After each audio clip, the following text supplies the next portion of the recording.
Hello and welcome to this very short video which shows a comparison between sexual and asexual reproduction.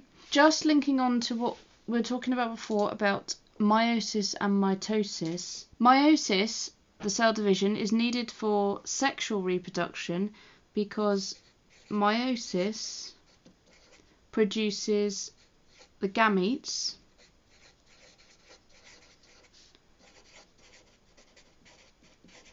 which, if you remember, are the sex cells,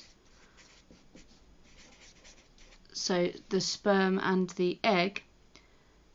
And then when these gametes fuse together during fertilization, that's the next process,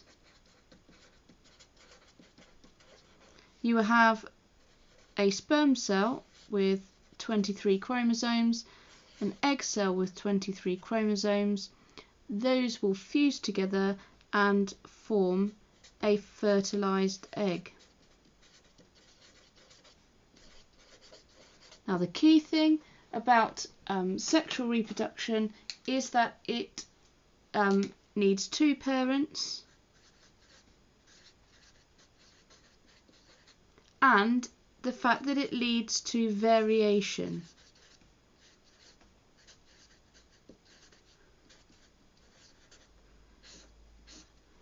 So during that process of meiosis, there's crossing over of the DNA. When the gametes are produced, they each have unique DNA, and in fertilization, when they are fused together to form the basis of the new offspring, it is completely different to any other offspring. That's why everybody looks different. So sexual reproduction is the main form of reproduction in animals. But some animals, quite rarely, use asexual reproduction as well. Now these animals are quite primitive animals, things like starfish and sea anemones.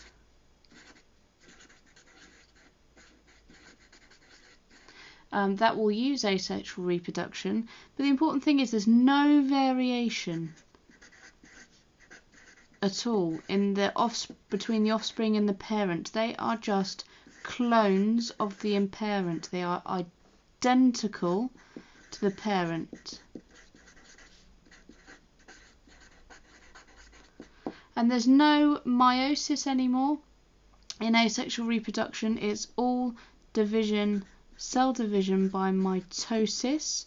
So we briefly discussed this in the mitosis video. We said it was mitosis cell division is for growth and repair and replacement of new cells in plants and animals, but the important thing is that is also used in asexual reproduction as well, because if you remember, mitosis just forms an identical cell.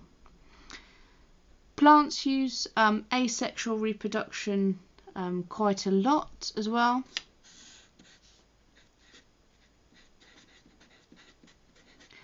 There's several plants which will just leave a bulb in the ground and therefore grow a new plant from that each year.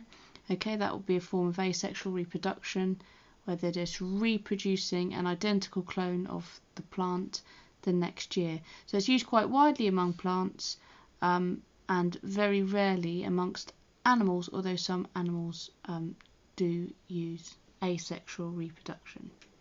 Of course, as well as some plants reproducing asexually, they can also reproduce sexually as well, with the pollen as the male sex cell and the egg cell, which is found in the ovary of the plant, as the female sex cell. So sometimes they decide whether they reproduce sexually or asexually. And we'll go on in a later video to talk about how this variation can be brought about in sexual reproduction and how that links into the genes and chromosomes of the gametes themselves. So we can call these the gametes for the plant cell.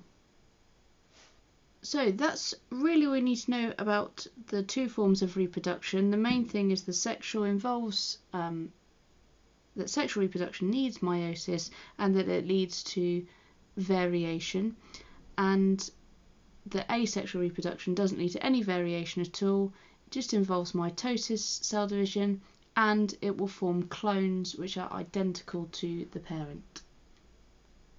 If you found this video useful, then please press the like button below and feel free to subscribe. Thanks for watching.